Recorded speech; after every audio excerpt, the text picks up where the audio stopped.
Welcome to Dealer Refresh, Refresh Friday of myself and Alex. And today we've got the privilege of having a longtime Dealer Refresh community member.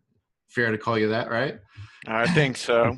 And a good friend. We've got Kevin Frye on Refresh Friday today. So Kevin, welcome. It's great seeing you. It's been a while. Glad to be on board. Things have come a long way since the early days of the forums. Yeah, just a little. Since, before the forums, the blog. Yeah, I remember just having an avatar was a big deal back in the day. Then a picture, and now look, live video. This is amazing. I know. It's crazy how far it's come. So a few housekeeping items. Anyone's interested in advertising on Dealer Refresh, we've got a new media kit. Contact myself or Alex for that. Last week's reunion Friday, we had Uncle Joe Pastel, we had John Quinn. Joe told us about how far away AI is, and John made some extremely compelling arguments on solutions, why solution providers need to start helping the fixed ops department. So definitely some good points. Quick screen share. We've got that going on. Something I saw a little later after John's whole argument about fixed ops, excuse me, is it looks like the variable operation solutions that are out there, website, CRM, and all that ilk is a little over $1 trillion a year industry. Wow. Can you believe that? Guess how much service is? Are you talking about just like the service end of the industry? I'm just talking about solutions in their monthly costs and everything when it comes to website providers and CRM providers, email and some analytics and things of that nature that really just focus on the variables end. Is that because there's so many, is that taking the OEM dealerships and also your Shade Tree or like your Jiffy Lubes and like? No, it's just like the solutions for car dealerships alone. Wow. I'm just talking about the variable side, the sales side. How much? Guess how much goes to the service side that's not factored in that number? I have no idea. It's not even $1 billion. So on sales, it's a trillion. Okay. It's $1 billion. I follow you. Yeah. I thought you said that's what it was for service. That's what I thought. No. Yeah, just variable operations. Gotcha. Isn't that crazy? Well, it's crazy, but it doesn't surprise me. Right. But I mean, the $1 trillion definitely caught my attention. Yeah, that's huge. You see a T in there. So basically, if you take that number, it's almost like service is getting 1% of the spend of what sales gets. That 0.02%. Right? Yeah. It could be that bad. No, never. Kevin, again, thanks for joining us. We've got quite a bit to talk about today. But to start off with, congratulations on the AWA award. It's going to be presented, was it the Lighthouse Award? Alex and myself were recipients of that a couple, I don't know how many years ago. So you're 2010. You're like long overdue. You should have had this award before us for sure. Yeah, Kevin, you definitely should have. We're just assholes. Yeah. I don't know about that. Yeah, I think you were number one, Jeff, and well deserving. I got to tell you, when I look back, number one, it's amazing how far we've come. But it was just this early small community of people. There was no instruction book. Each one of us was trying to figure out how to do it, and you created a gathering place. It started with forums.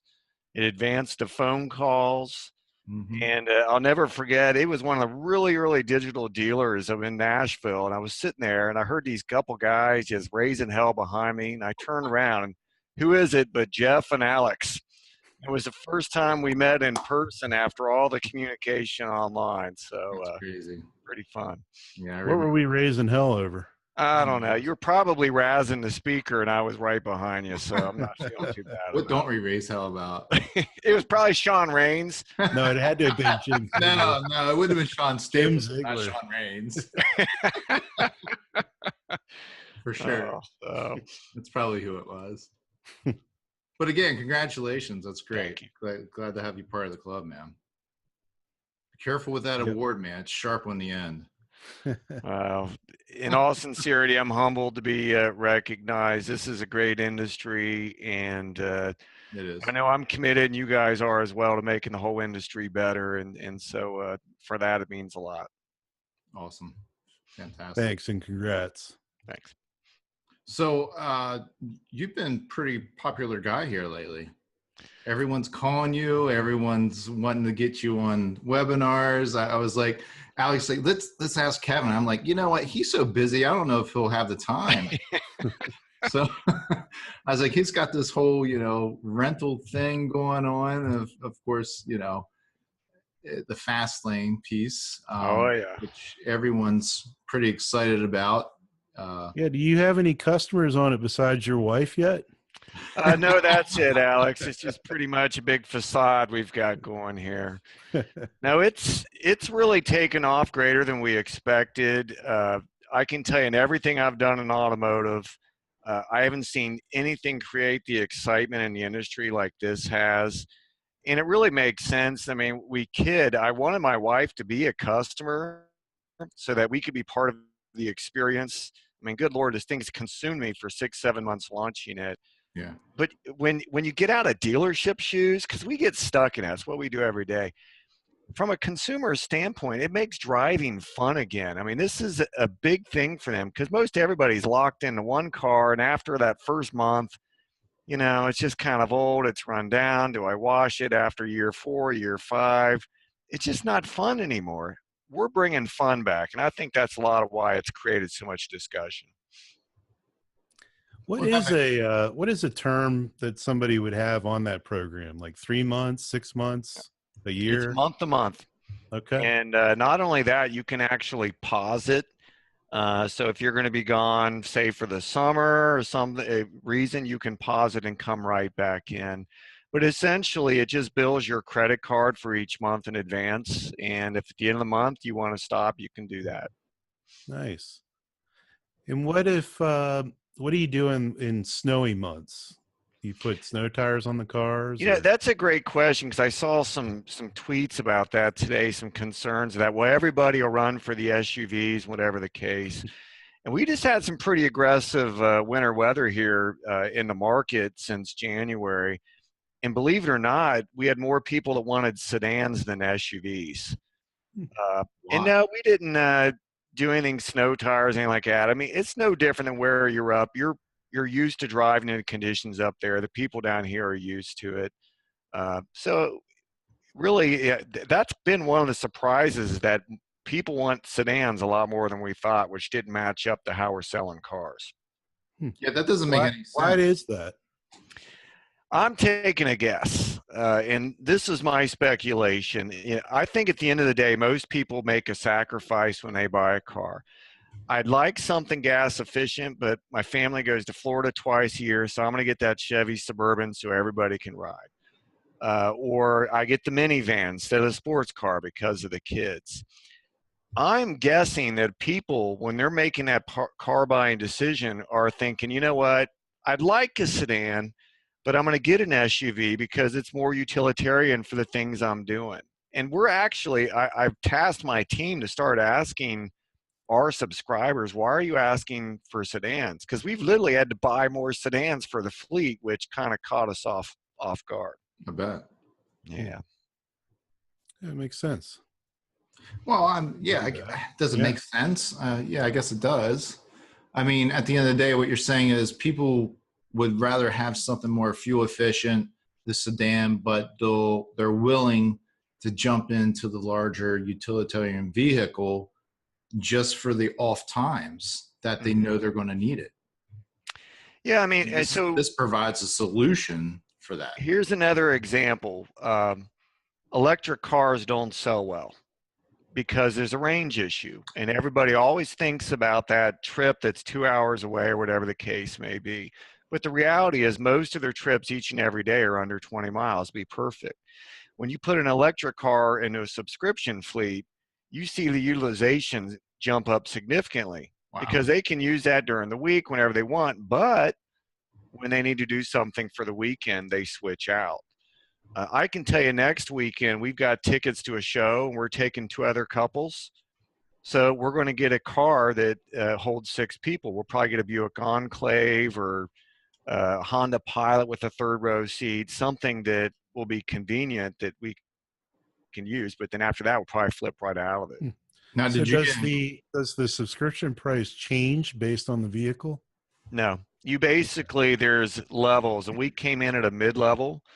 And you have an access to a fleet of SUVs, trucks, sedans, and sports cars.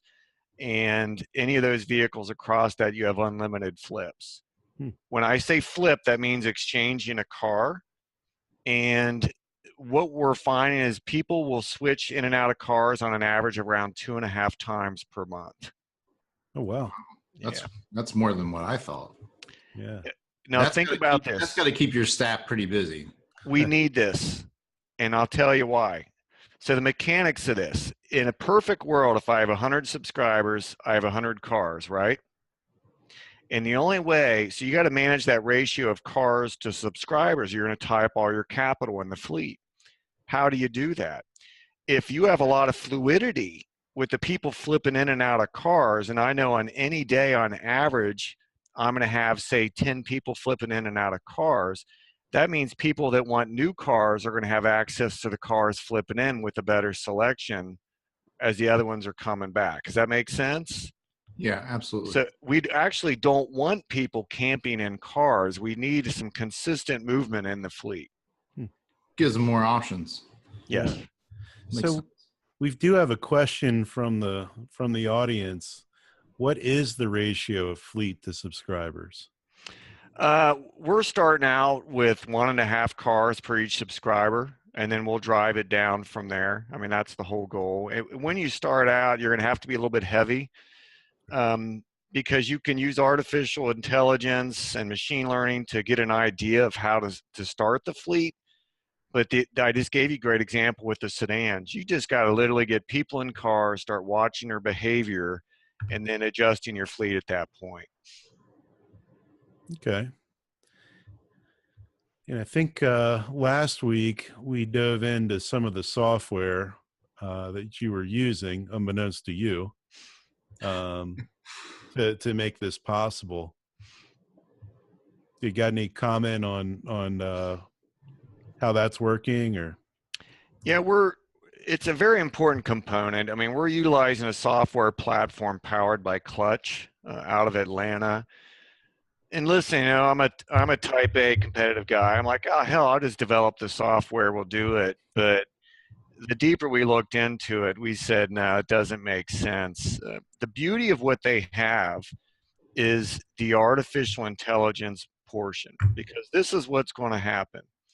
Each time you flip in and out of a car, you're going to be doing that from your smartphone. You're going to select, hey, I want a truck, an SUV, a sedan, a sports car, whatever the case may be.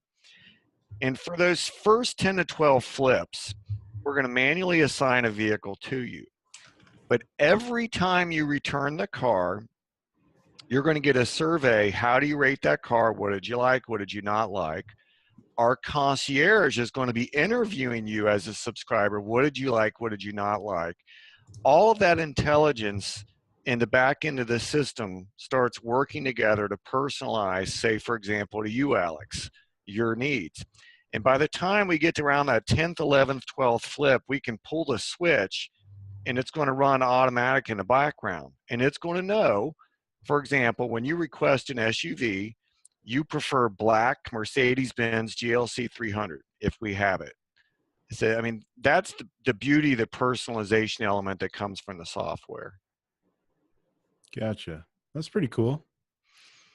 Except you definitely got the wrong car for me.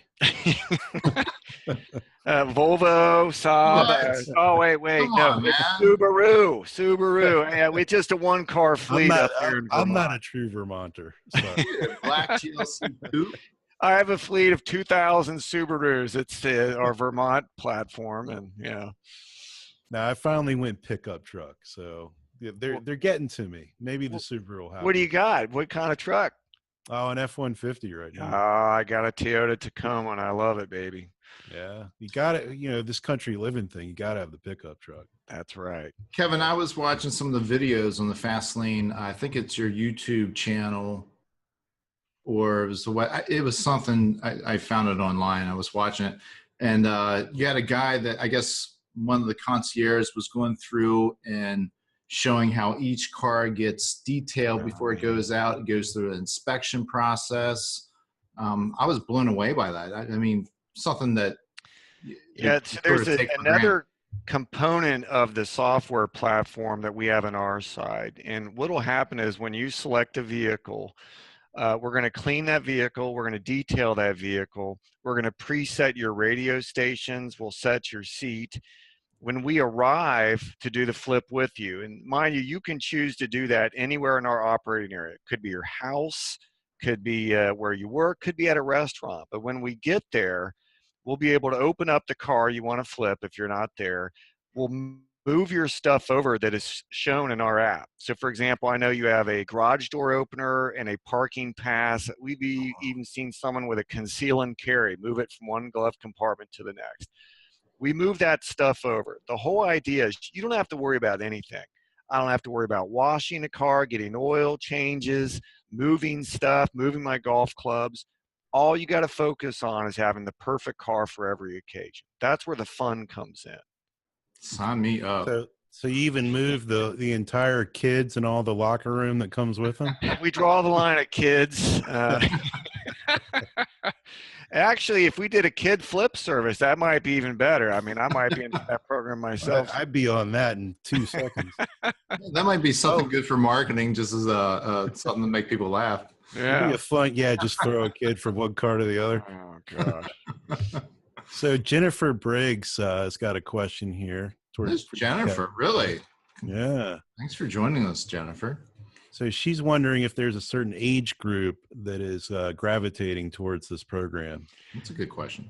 Well, I'll start with first. There's a minimum age of 21, but our demographic is primarily an outgoing family that are in their mid-30s. We're seeing some of our early subscribers, and if you think about this, it makes sense. We're getting business people, or we're getting people that essentially have been running their own fleet of cars. We just had a guy recently that signed up and is selling 6 cars. He had 6 cars because he essentially set up his own fleet to have the perfect car for every occasion. And his attitude is, where have you been? I'm selling off all these cars, and now I'm going to do it through you. And by the way, my cars are always less than 2 years old. They're clean, they're detailed, all that stuff. So it's, I mean, we're going to continue to see that expand, but that's the primary demographic we're looking at. So what are some other questions, some of the top questions that you're receiving from everybody? The top question really surprised us, and that was right out of the gate. And their top question was, when is the upper tier coming out, which is $1,500 a month, even nicer cars? And we're looking to launch that later this summer. Lamborghinis, Porsches? We're not getting Lamborghinis, but we're getting some pretty nice cars. We've literally got a waiting list on our upper tier. So we've had some people that said, you know what, I'll go ahead and subscribe now. Or the other said is, I'm going to wait and subscribe when the upper tier comes out.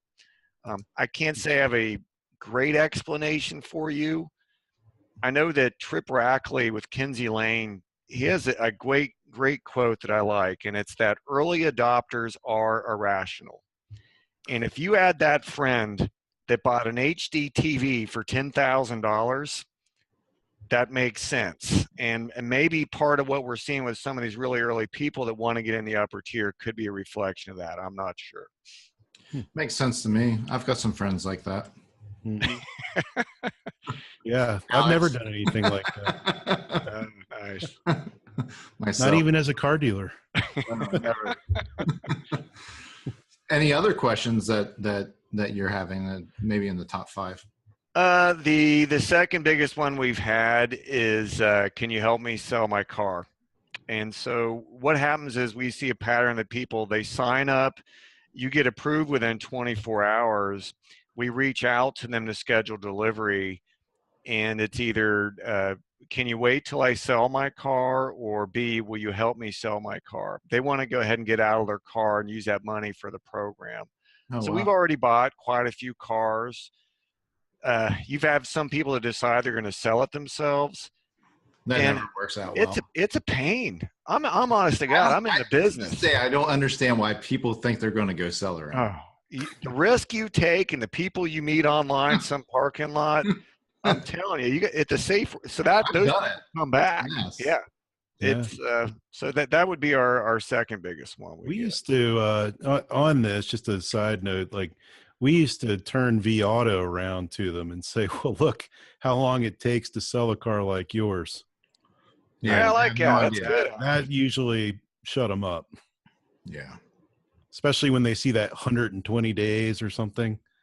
Like, I'm gonna write this down. This is good luck. Appraisal closed. I'm learning stuff today. That's good. All right. Well, I have a question. How is the Lando Calrissian of the car business doing? We haven't heard from Alex Jefferson in forever. Well, that's a hell of a transition. I just talked to Alex last week.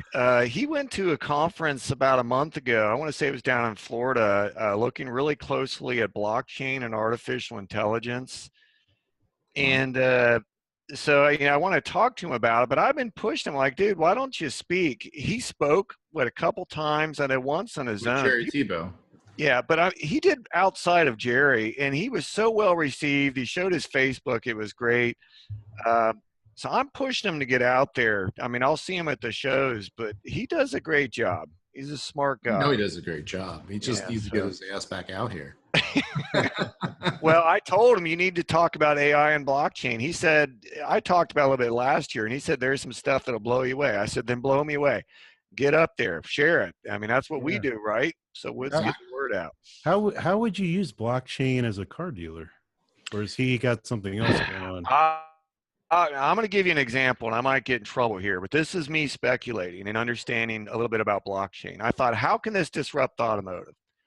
So think about this. What if when a car is being built at the factory and coming off the assembly line, there is a ledger entry that matches that VIN for everything about the vehicle, the trim, the color, all that stuff. There's another ledger entry when it is given to the dealership. There's another ledger entry when you sell it to the customer. There's a ledger entry for every service visit. There's a ledger entry when there's an accident. And suddenly I think, why do we have to pay Carfax millions of dollars a year when blockchain could do the same thing for free? I mean, there's some big, powerful stuff that can be disrupted here with blockchain, and I don't think people are taking it seriously enough to understand what this can do. Yeah, well, that's pretty interesting. I like that a lot. I wonder, though, how we're an industry that's so well known for standardizing information that being able to do, and that's a total joke, by the way. Have you tried to manage your inventory across all the different websites lately? But if we could do something like that, maybe is it IHS that now owns Carfax? Gosh, I don't recall. Yeah. So, all the different stuff they've been buying lately with Polk and what's the other one? Automotive Mastermind. Yeah, Automotive Mastermind. They got some powerful stuff they could do with that. Sure. Well, I'll tell you the component that throws me for a loop, guys. And I'm like, well, why would you build a blockchain, an automated algorithm, and, in a business that makes billions of dollars and not make money off of it? And, I said, it don't make sense to me. But I was out at Silicon Valley last spring at the Institute for the Future. It's a big international think tank. And when you interact with this generation of people today, I'm telling you, they're not driven by money. They're really like, yeah, this could be great. We can automate it. Everybody saves everything. It's a big free world, and we share information. That debate of whether or not information should be free or charged for in internet land has been going on since Bill Gates, Steve Jobs, and the whole community in the 70s. It is alive and well, folks. And I want to tell you what, the information is free, is gaining ground right now. Mm-hmm. Yep, no question. There's a lot of comments flying in now about blockchain. Uh-oh. Trying to keep up with them all. Yeah, I know. Go, People are Kevin. saying that's like the word of the day, don't say it. My response is, you know what? You better start saying it because it's a reality. And I'd spend a little time of your day on YouTube learning about blockchain. It's big. So, Kevin, speaking about technology, blockchain, let's go back to some antiquated technology at the dealership level. How's your CRM treating you? It's, I'm in the Cox Automotive family, and I love the big integration picture, but it's much easier said than done. And if you understand how the platforms are built up, in many cases, you have to really rebuild the entire platform. I see right now in the industry, you're starting to see a breakout of the big players who can provide the all-in-one packages. I think the move by Alex Vetter with the acquisition of Dealer Inspire was a smart, aggressive move. Big move.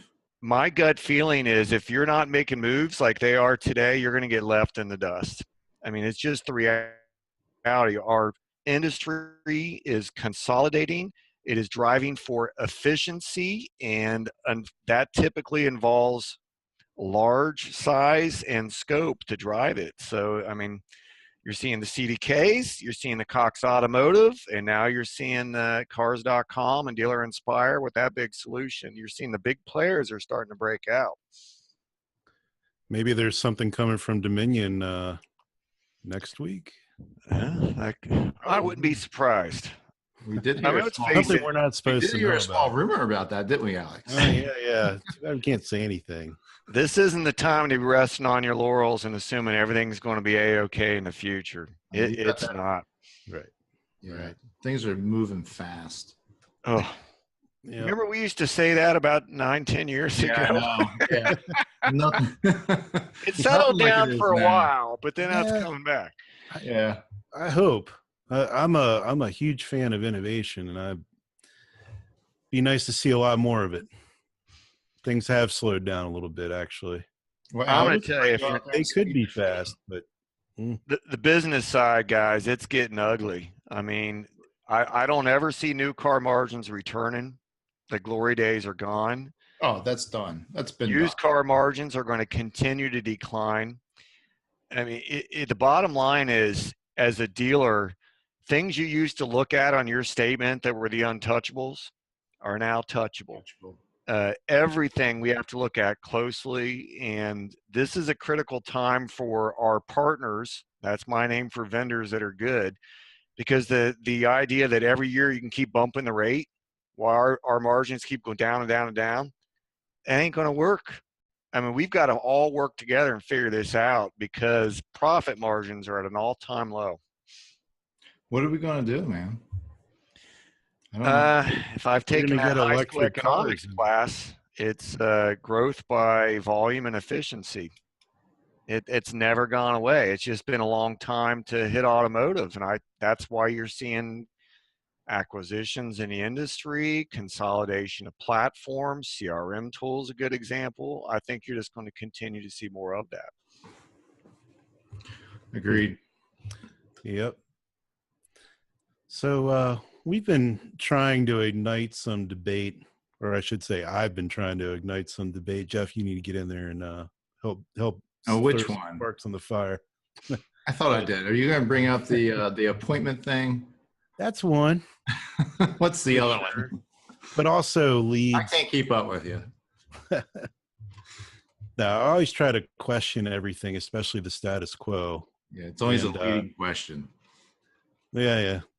So one of the things we threw out in the morning email was that we were going to ask you if leads are the crystal meth of car dealerships. they might be the meth, but it's going away how you measure performance. The reality is the modern day car shopper is less likely to submit a form. We've been doing this long enough that they've clued in that if they submit their name and email, that we're going to be relentless and not let go of them. Man, I think they figured that out 4 or 5 years ago. But I'm with you. We still had pretty strong form submissions. It's just the last couple years I've really started to see the gradual decline. Yeah. And so to me, the challenge is, how do you measure engagement on the site? I don't want you to come in off the street and say, hey, Jeff, our platform performs great. And even though you never get a call or form submission, they're just pouring in the front door, and trust me. I would rather see that traffic on my site, and I can see exactly what it's doing. Is it engaging? Is it displaying behavior of somebody that looks like they're going to buy a car? If I can see that, I will buy your marketing platform, your solution. And that's everything we've been working on and driving towards the last few years, is to build that. Cool. So following that, what do you think of leads that don't have phone numbers? I don't know. I've got mixed feelings because, I was one of those guys that, same thing. If the lead come in and they said, I prefer you email, well, of course you called them, right? Now, I wasn't one of those. Who was the clown some years back that was on the circuit that was talking about the blackjack strategy, 21 calls in like 3 days or something insane? I was never in that line. But today, if you're going to be successful with your shopper, you need to respect what they're asking for. If they want only email, you do email. If they want phone, you do phone. If they want text, you do text.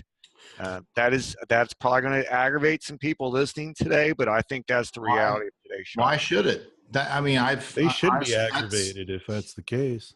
And not to go, old school, but that's our auto response. It asks, how do you want to be communicated? Yeah. Do you want email, text, or phone? Which one?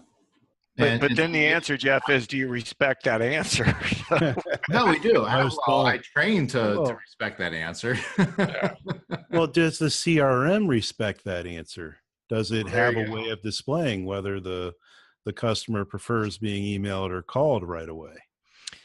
That's a good point. It would be, I guess you could go in there and deactivate the number or something, which is silly.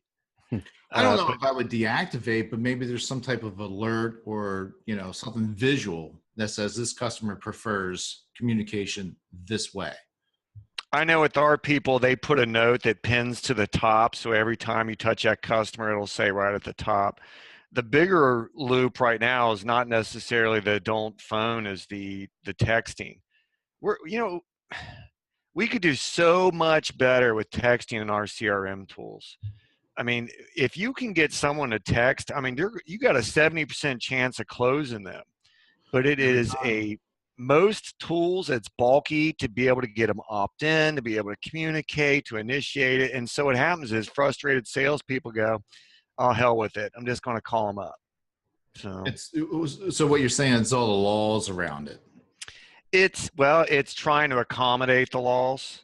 But I have a CRM tool that just really, wouldn't it be nice if I had the customer and it pinged my phone and I just started texting immediately from my phone very smoothly and have that interaction, everything be compliant. Great. The opt-in is definitely the trickiest part. And some of that, I'll defend the CRM tools, is because you get some clown dealers out there that use these opt-in tools, and every single damn lead that comes in, they're either trying to manually opt them in or they're pinging them and they're aggravating people, and then they just shut it off for everybody. Don't get me frustrated, Jeff. Sorry. I think that was Alex's fault. Was that my fault or your Alex? Yeah. I don't know. No, I'll take all blame for frustrating people. Yes. That's where we like to challenge. I do not mind taking that. So basically, if I get this right, Kevin, you would prefer to have people on your website getting all the information they need, enjoying the experience, having a better customer experience, let's say, and then just coming into the store? I always want them to come in the store, but what I want to do is best accommodate their needs. And more, they're looking to get that information online. And so I want to have the tools on my website to provide the answers what they're looking for. I've said this so many times. E-commerce in automotive is not rocket science. The shopper behavior has never changed. It comes down, they almost always have the same three questions. How much per month? How much for my trade? Can you get me done? That was way before the internet. And what are the top three converting tools on any website? Value your trade, monthly payment, and get pre-approved. It just makes sense. That's what your customer wants to know. Some of them want to come in and get those answers. Some of them want to do it online. I just want to have a virtual dealership that accommodates and builds value in their process to be able to meet all their needs. I like that. Yep. Just like it or you love it? Time will tell. Well, look, it's one, we've been on, 30, 40 minutes? Yep. Bring this to an end. Well, yeah. So more questions? Any, maybe another top 5 question? Well, I can throw out something for future debate. How's that? Because I have a question. Do that. Well, maybe let's throw that in the forums later then. In the process of looking at everything I can to control expense, recording calls. Oh, here we go. I beat myself senseless, and we go back and audit, and we spend 5 figures a month for call tracking, and out of 17 stores, I might have a handful of phone calls that ever get listened to. I mean, you can just build it, beat it, and all that stuff. So the question is, do we need to record calls if we can't get people to listen to them? And the second part is, for my numbers folks on the line is, well, Kevin, we need the call counts to know our website conversion. You know something, ladies and gentlemen, I've been doing this a long damn time. I pretty much know what my phone conversion is going to be, and it ain't worth 5 figures a month to tell me it's 1% higher or lower. Do we still need to do this? What are your guys' thoughts? No, I totally agree, 100%. Well, all right. So I would argue that recorded phone calls are invaluable when they can be transcribed and they can be acted upon in some sort of automated fashion, whether that's bubbling up a call that needs some checking up to a manager, or it's pulling the tone of the call out some way, shape, or form and being able to better communicate with that person later. I think there's some merit in that. I think there's some value in that. It's probably a better word. But yeah, as a training tool, we have proven over the last, 15, 20 years we've had call tracking, that it's just a tool that's not going to get used. So what you're saying is take the information, take the data, pump it through some AI CRM. Yeah, it doesn't even need to be AI. It could just be a smart keyword search thing. Yeah. Like, I mean, if we had some of this built out in the CRM we did, and it was awesome. It was looking for specific words. So if I'll give you one example, probably the simplest one is we were looking for stupid or a cuss word or something along those lines. Pop that call right up to a manager. He could listen to it real quick and go, "Oh, my guy just pissed this person off," Alex, or they're just kidding around. Up to the top every single time. What's that? Oh yeah, 100% of my calls. You know what we could do with this, guys? We could use some blockchain, some virtual reality, some transcription. We put machine learning, put all this together and make a fortune. Yeah. ASI. Yep. Sorry. I prefer something a little more colorful. We'll save that for a adult friendly show. So Kevin, last question. You looking forward to Digital Dealer? I am. I always enjoy going down. I kid about this with Jeff because half the time, the only damn time we talk is at a conference or right afterwards. That's not always true. Sometimes you need to just get out of the office to refocus, to reconnect with the people in the industry. I mean, I used to be able to do that a lot more 10 years ago versus now, but every time I go out, it's always a time to recharge. I relearn new ideas, and it's also a good opportunity to give back to the industry too. So I always enjoy going out. It's good. What are you going to be speaking on? This year, I've got one subject, and it's Wyler Fast Lane. And it's because I literally am getting so many phone calls and questions about it. And I think people will be engaged with it. So I'm going to stick to one topic this year. And the bulk of my sessions, if you come, I'll tell you about it, but I'm going to open it up for questions because I know that's what most people have. That's probably going to be the most engaging approach. I got to admit, Kevin, me earlier, you've got some news channels. Yeah, I'm literally wrapping up this stream here to speak with the Today Show producer that are wanting to do a national feature. So we'll see how that goes. That's following this. Wow, congratulations! I got to tell you, Kevin, I just have an admission for the record here. Prior to talking to you today, I was very skeptical of that program. I didn't see how it could really have a lot of legs outside of a major metro market. And after talking to you, you've kind of opened my eyes in a big way to that. I can't make any guarantees. It's so similar to what we were doing 10 years ago. There's no instruction book. We're trying to figure out how to do it. But I'm convinced of this. No matter what happens, if we do this for 1 year and it doesn't work out, we sell off the fleet, we minimize our losses, what we're going to learn from the consumer experience is going to be invaluable. And listen, Jeff Wyler has taken one for the team, for the industry, and there's only really a handful of other dealers doing it. Don't believe that list, because most of those guys, their names on there, aren't really doing it. There's just a handful. But we're all in to try and figure a great consumer experience for the future for our automotive customers. I look forward to hearing more about it. Yeah. The results. Well, maybe 6 months from now, 8 months from now, what's going on?